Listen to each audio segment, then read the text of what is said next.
Right, we're back to this take-up pulley problem again.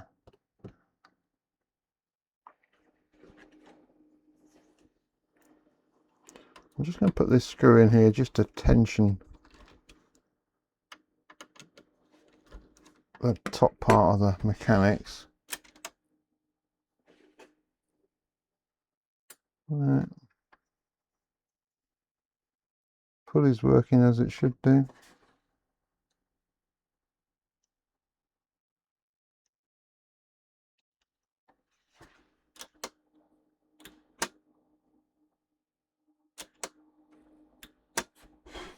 The pause is working as it should do. And releasing. It's actually quite a good pause mechanism. I quite like that because it pauses and it pulls the head away from the tape as well.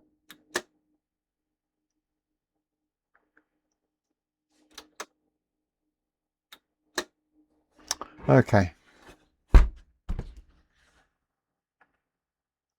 The only other thing I thought it might be is the tension of the belt on the counter, but I did just release that just now. So I've disconnected that belt, or loosened the belt, and it's not putting any excess tension on that pulley. If I pull it on, you can see it is.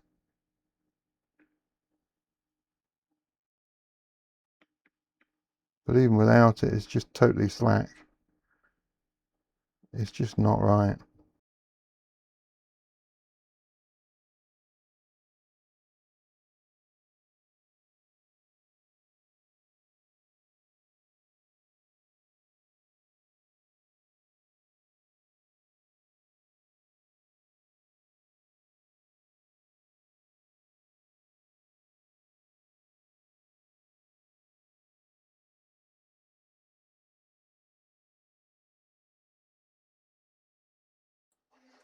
Right, having got the drive belt back on for the record playback switch, let's just make sure everything's still playing back okay. I know that the switch is in the play position. I've just checked it before I put it down. So we'll just play back a bit of a test tape with the YouTube music on. Yeah, that's still fine.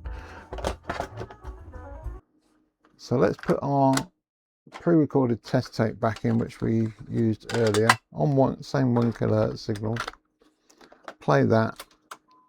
Let's see, on the scope we can see we've got a 1.54 kHz signal on that one. Let's see what the other channel's like.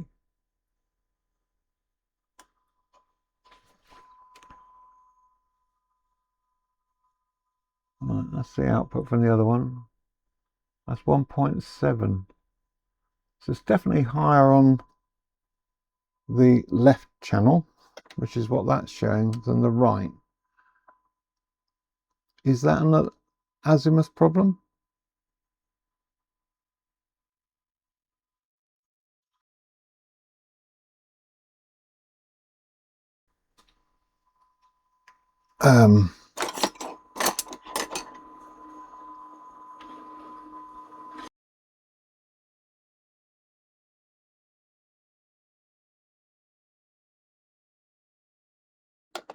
Let's just see if we can get in there. We can.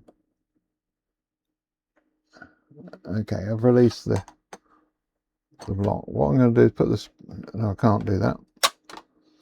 Put the tape back in, test 10 tape, and put it into play.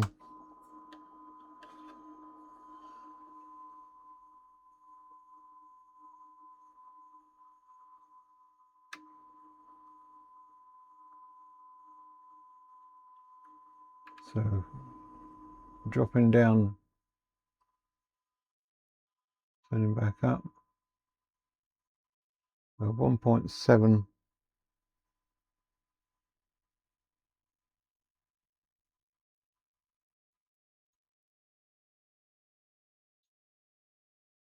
Point 2, 1.3. Yeah, we're just getting a flickering on there. So we had 1.32, 1.36, dropping back down to 1.3, I think, going back down again, so back up to here.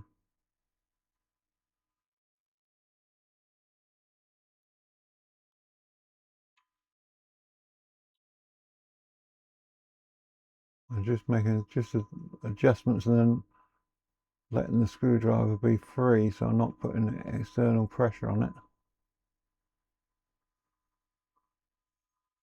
I think that's about as good as we're going to get. You can see it's bring it back up and it's pushed the left-hand channel slightly higher. So, I mean, you could balance it so that both of those are the same, assuming that everything else in the circuit's okay. Let's just...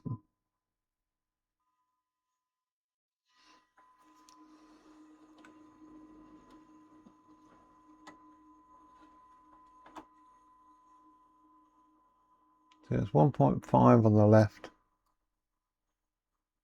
1.4 on the right.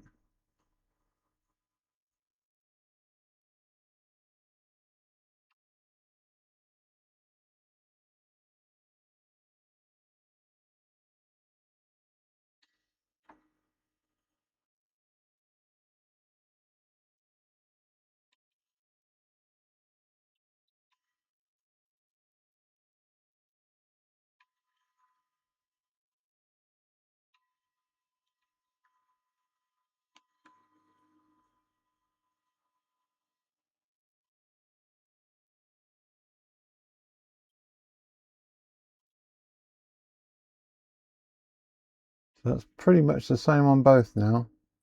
So it's easy to be maladjusting it by looking at a peak on one signal, but you're aligning the head for a stereo signal, assuming your tape is recorded equally on both channels, which I know it is. Really, both channels should be the same. Lost the clip on it. Now, of course, I could put both channels of the scope on and show both at the same time. That just makes things a little bit more confusing. It's just as easy to switch between the two. Yeah, I'm going to leave it set like that. That, to me, looks better. Just slightly higher on one than the other. I mean, there's tape head wear there as well. That's also problematic on that. But I think I'm pretty happy that both of these, that the azimuth is now aligned correctly.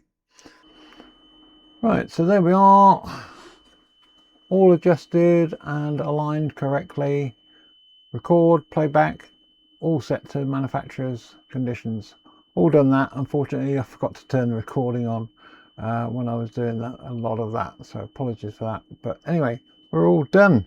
We're all fixed. All the pots are cleaned. Recording is playing back and recording at the same level. Everything's fine. I'm happy with that. Hope you've enjoyed this video. All I've got to do now is put the covers back on, put the screws in, put it on the shelf. Thanks very much for watching. Bye for now.